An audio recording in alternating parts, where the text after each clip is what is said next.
A continuación, Quito TV.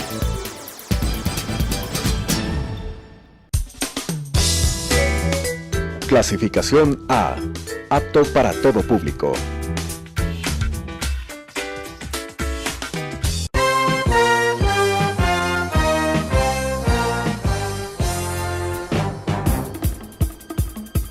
Un tiempo con las noticias desde la capital.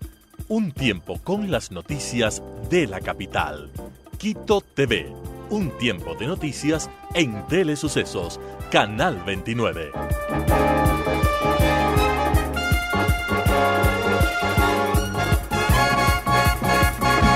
Bienvenidos, queridos televidentes, a una emisión más del programa Quito TV, que de lunes a viernes analiza e informa temas de coyuntura nacional y local. El lunes 6 de mayo el Gobierno Nacional lanzó oficialmente el Acuerdo Nacional 2030 en el Centro de Convenciones Metropolitano, con el objetivo de establecer un espacio multisectorial para llegar a consensos que permitan gobernabilidad en el país.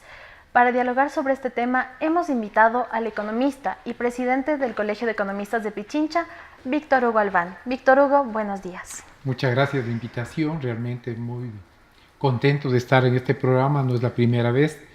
Y el tema que vamos a analizar es muy interesante para que la ciudadanía entienda más fácilmente de qué se trata, porque el título es bonito, ribombante, pero hay que decir de lo que se trata. Claro, quisiera en un contexto nos comente por qué es importante el Acuerdo Nacional para los ecuatorianos. Bueno, veníamos de un gobierno bastante totalitario, realmente la gente estaba muy preocupada. Había, digamos, en cierto modo, una consternación en los ecuatorianos.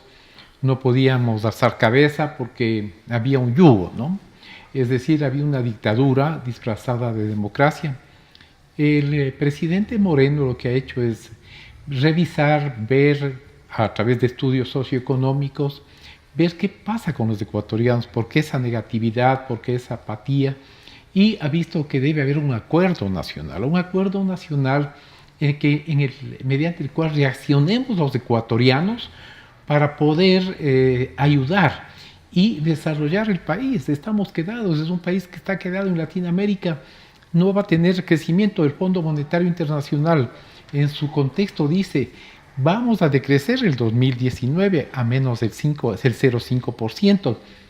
En el 2020 vamos a crecer tal vez el 0,5% y así hasta el 2021 que a lo mejor crezcamos al 1,5 o 1,7. Entonces eso llama a, digamos, a un consenso, a un diálogo, a un acuerdo nacional. ¿Qué hacemos los ecuatorianos? ¿Qué debemos hacer?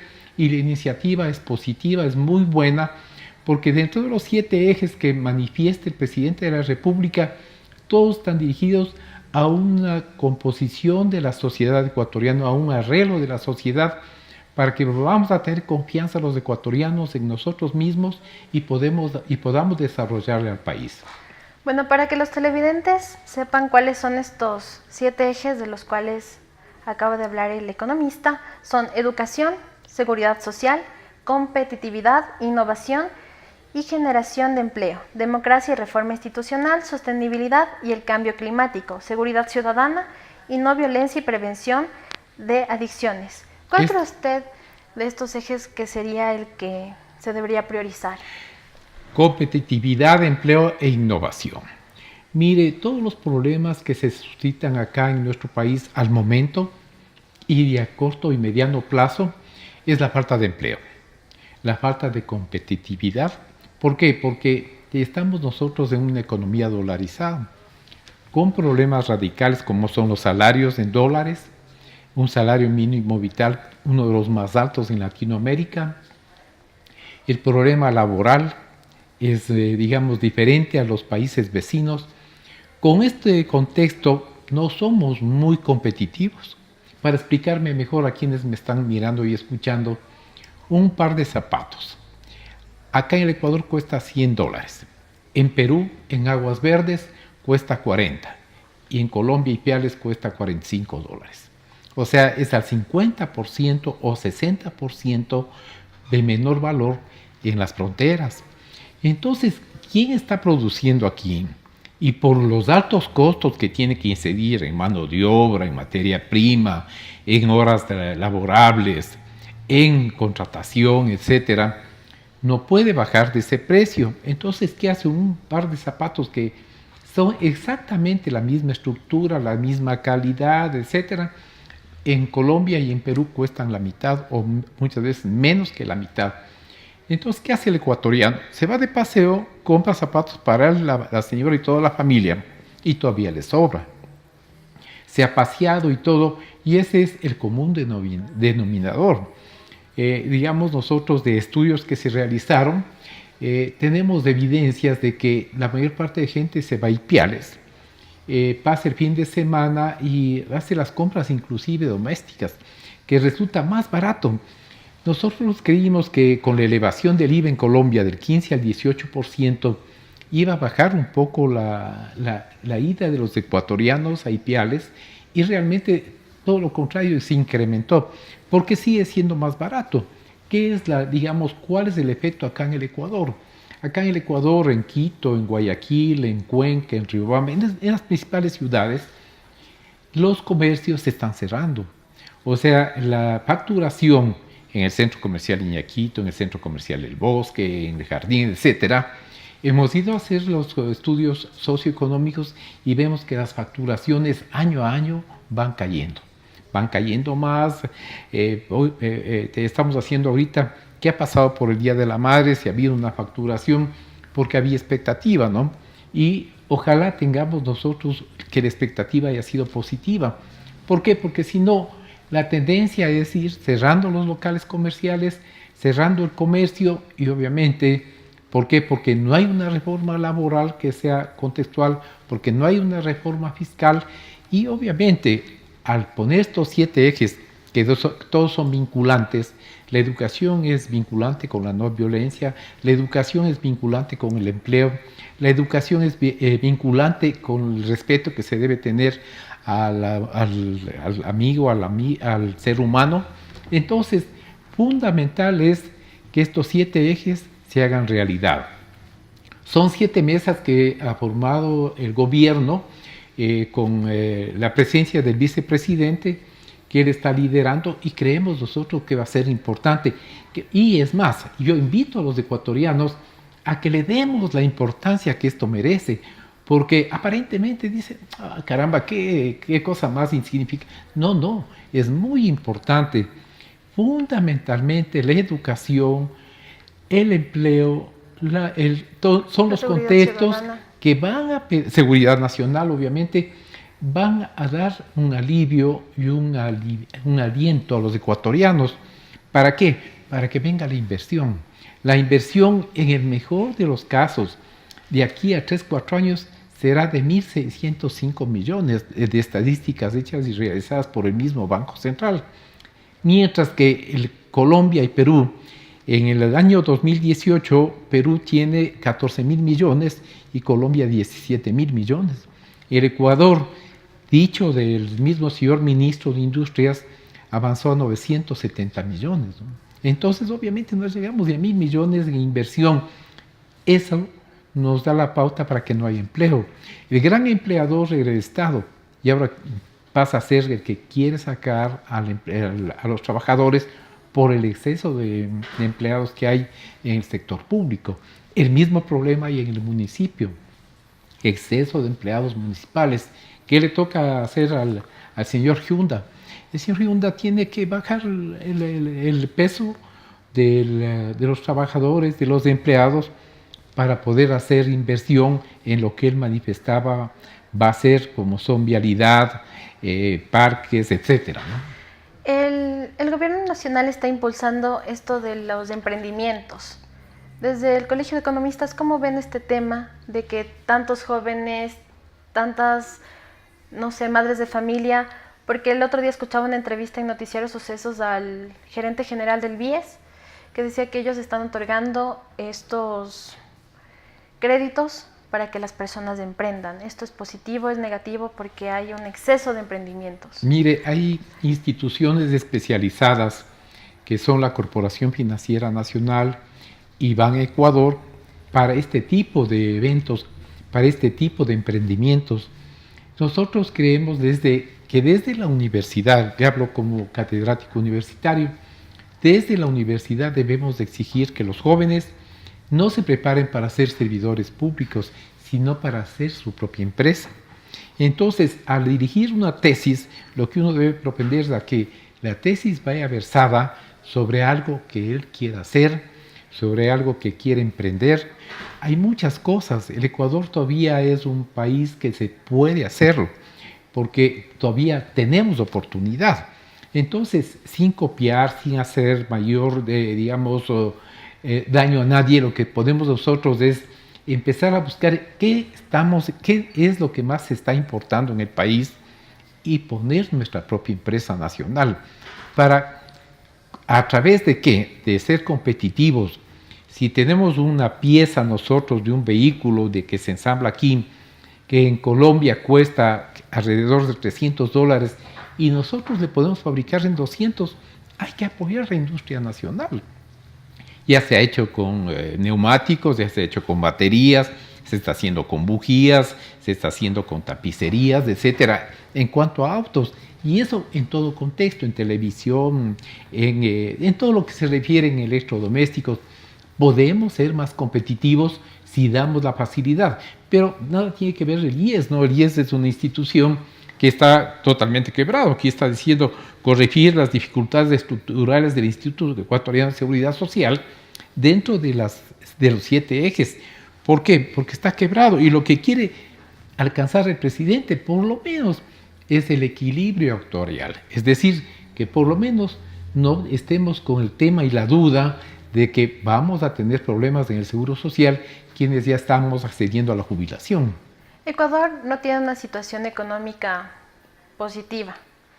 Y para financiar todos estos, los temas de educación, seguridad social, la violencia, prevención de adicciones y demás, ¿se tiene que seguir endeudando? Mire, qué bueno que me pregunta eso porque mucho se ha averiguado sobre el crédito del Fondo Monetario Internacional. El fondo como tal está dando solo 4.200 millones, ¿no es cierto? Y esos son, condicionados. La diferencia, los 10.200 millones, son de otros bancos que están dedicados a este tipo de préstamos y son de libre disponibilidad.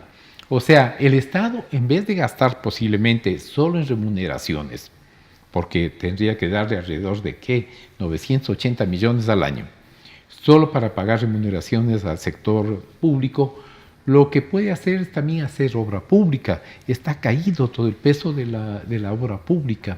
Y creemos y hemos recomendado al economista Martínez que pase gran parte de esto, no solamente a pagar lo que está debiendo, sino a que haga inversión pública. Mucho se requiere de vialidad, mucho se requiere de todavía terminar las escuelas del milenio que dejaron a media hacer. Mucho se requiere en las hidroeléctricas que están a medio hacer. Es decir, hay obras de infraestructura que requieren la inmediata atención y de paso pues generarían empleo al 63% de ecuatorianos que están en el desempleo, ¿no? Mañana inicia Jorge Yunda, justo hablando del alcalde de Quito, sus actividades, ya con todo su equipo de trabajo. Entonces él manifestaba que para poder atender este tema de movilidad, de seguridad, de recolección de basura, se necesita, porque el municipio está quebrado, se dice que está quebrado. Está quebrado. Entonces, para poder atender todos estos problemas que requiere la ciudadanía, planteó consensos. ¿Ustedes cómo ven este tema de los consensos? Nosotros hemos hecho un acercamiento al alcalde, todavía no hemos tenido una respuesta, porque nosotros, entre otras actividades, hicimos la fiscalización del metro, que tiene que ser fiscalizado, que tiene que reverse el presupuesto del municipio de Quito. Realmente, si el señor Yunda quiere tener efectividad, tiene que recurrir a técnicos. Lo está haciendo, ¿no es cierto?, en algunas estructuras. Ojo, hay que decirle qué es lo que pasó con el presupuesto, porque el alcalde saliente dice que deja hecho una maravilla, igual que el presidente Correa, ¿no? deja la mesa tendida, por poco es el mejor alcalde de todos los tiempos. Muy bien hecho, porque él gastó 12 millones de dólares en publicidad. Entonces tiene comprometida a toda la prensa.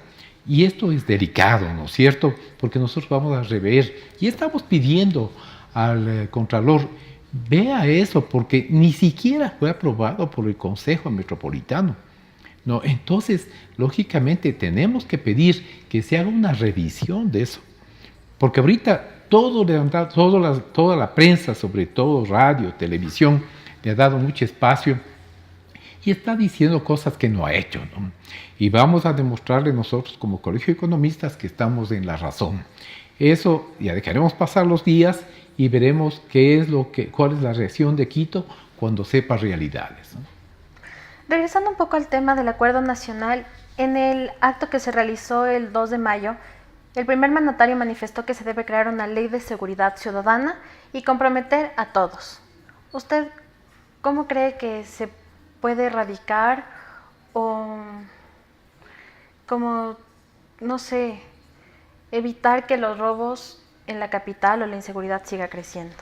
Mire, mientras no haya empleo, un empleo, digamos, para los jóvenes, es que socioeconómicamente hablando, si el 63% de ecuatorianos está en el desempleo o con algún empleo disfrazado, realmente siempre va a haber delincuencia. Porque una persona en edades de 18 a 35 años y está casado y tiene esposa y tiene hijos, tiene que salir a hacer algo. Y ese algo no hay cómo hacerlo así nomás. Si no hay trabajo, sale a buscar qué hacer. Y ahí viene el peligro, ¿no es cierto? O la droga, o el robo, o lo que sea. Y hay gente que está prestándose para decir, si ven un joven que no tiene qué hacer y anda deambulando, buscando, con hambre, enseguida busca qué hacer, ¿no? Entonces inventan, hay cosas muy fáciles de hacer, asaltar, robar celulares, robar las carteras a las señoras, hacer todo. Entonces se crea una gran inseguridad. ¿Qué es lo que tenemos que buscar? Empleo. Si hay empleo, si hay una ciudad, un país donde tenemos empleo, tenga la evidencia de que se baja automáticamente la delincuencia. Siempre va a haber delincuencia. En una metrópoli como es Guayaquil, una ciudad como es Quito, siempre va a haber delincuencia, porque hay gente que por naturaleza lo hace eso, pero hay gente que lo hace por necesidad. Y a ella hay que acudir y decirle, vea señor, busque ese empleíto por aquí, por acá. Si el Estado ya no es el gran empleador, busquemos a través de la empresa privada mayor cantidad de empleo. Y para que la empresa privada venga al Ecuador, se necesita seguridades. Y la principal seguridad es la seguridad fiscal. Es la seguridad, digamos, no solamente la fiscal, sino la seguridad jurídica, que padecemos de eso, ¿no? Aquí la seguridad jurídica es terriblemente desbaratada. Usted va donde un juez y casi todos tienen precio. Entonces, ¿qué es lo que está pasando en el país? Tenemos que, a través de la educación, usted sabe que el señor Correa eliminó lo que era ética, lo que era el estudio de posibilidades de que un ecuatoriano tenga cualidades morales, eliminó de las materias, ¿no? Yo en el colegio, posiblemente al igual que usted, recibió ética, lógica, que eran materias oficiales, en donde le enseñaban a nosotros a amar al país, sobre todo, ¿no? A respetar al ciudadano y a respetarnos a nosotros mismos. ¿Qué es lo que pasó? Eliminaron eso y pusieron como materias, por eso hay reformas educativas. ¿Qué es la revolución ciudadana? Y usted sabe qué es, y quienes me están mirando y escuchando, qué fiasco que es la revolución ciudadana, ¿no? Aquí y en todas partes que se oponen. Vean lo que está pasando en Venezuela. Vean lo que pasó en Cuba. Entonces tengamos mucho cuidado y sobre todo tratemos de querer a nuestro país, a nuestra ciudad, siendo buenos ciudadanos. Porque también, bueno, muchos dicen que también el éxodo venezolano, las personas que están ingresando al Ecuador de manera sea legal o ilegal, tampoco tienen empleo. Entonces se debería crear espacios tanto para ecuatorianos como para personas venezolanas. Bueno, mire, espacios va a haber siempre. Lo que pasa es que vienen ilegales, el Ministerio de Trabajo no permite contratar, entonces se ponen peor todavía, de una manera ilegal a trabajar. Si el mínimo vital aquí está en $395, ellos por 150 hacen la misma labor, por $200, porque eso es mucho dinero para un venezolano. No, entonces, lógicamente, lo que tenemos nosotros es que pedir legalidad, ¿no es cierto? Que un ciudadano, desde donde quiera que sea, venezolano, colombiano, peruano, tenga los mismos derechos y las mismas cualidades si es hábil para trabajar. Entonces, no podemos ser, digamos, separatistas y decir, a él porque es venezolano le voy a pagar la mitad, a este otro porque es ecuatoriano y la ley me obliga, le pago el mínimo vital. Tiene que tener las mismas obligaciones y los mismos derechos. Para ello, pues nosotros creemos de que se debe crear más fuentes de empleo a través de la inversión. Y la inversión sí se puede darle con reformas, como dije hace un momento, reformas fiscales y reformas, digamos, sobre todo en la parte laboral. Si tenemos eso, el Ecuador tendrá mejores días. Y eso es urgente, al igual que los 7 ejes que está proponiendo el presidente de la República. Pero esa ya no es función del presidente de la República, es la Asamblea Nacional, ¿no? Que está quedada, ha sido una asamblea más que mediocre, ¿no? Entonces estamos viendo que ahora están negociando la presidencia. Bueno, realmente yo creo que quien deja la presidencia, la economista Cabezas, hizo una brillante gestión. Lamentablemente tuvo un error, porque no es política, ella es una técnica, ¿no? Y obviamente, pues, no digo que fue un error, pero tal vez su procedimiento, el rato que le grabaron, no era el mejor, pero no por eso dejó de ser una buena presidenta. Nosotros creemos, como Colegio de Economistas, y le pondremos la comunicación pertinente, felicitando por su gestión, lamentando que haya tenido su pequeño incidente, porque es un pequeño incidente frente a las barbaridades que se han hecho en esa Asamblea Nacional, ¿no? Sí, porque el día de mañana se eligen las nuevas autoridades, entonces se comenta que hay 3 candidatos, todos son hombres. Se hablaba de que Mae Montaño iba a ser una de las candidatas a la presidenta, pero finalmente... No, que no, desmintió ella, ¿no? Claro. Ojalá hubiera sido, porque también es una dama que vale la pena, ¿no? Entonces veamos qué pasa en los siguientes días. Bueno, qué pasa el día de mañana con la elección de las nuevas autoridades de la Asamblea Nacional. Y finalmente, quisiera me comente, como representante del Colegio de Economistas, ¿ustedes qué esperan del Acuerdo Nacional? Bueno, lo fundamental es de que nos pongamos de acuerdo los ecuatorianos en ejes que son realmente ya no necesarios, sino indispensables, como es el empleo, a través de la competitividad. Si tenemos nosotros el suficiente empleo, de manera vinculante va a bajar la delincuencia, ¿no es cierto? De manera vinculante va a requerir mayor educación el ecuatoriano, mayor preparación. Entonces, lo fundamental es el empleo. Y para que haya empleo, tiene que haber inversión. Y para que haya inversión, tiene que haber reformas fiscales y reformas laborales. Esa es, digamos, la lógica que nos exige el país de este rato, y es una de las ponencias del Colegio de Economistas. Muchísimas gracias, economista, por haber estado este día aquí en el programa Quito TV. Les recuerdo que ustedes pueden interactuar con nosotros a través de nuestras redes sociales. En Twitter estamos como Telesucesos29 y en Facebook como Telesucesos Quito. Así que nos encontramos el día de mañana con más información a las 8:30 por la señal de Canal 29.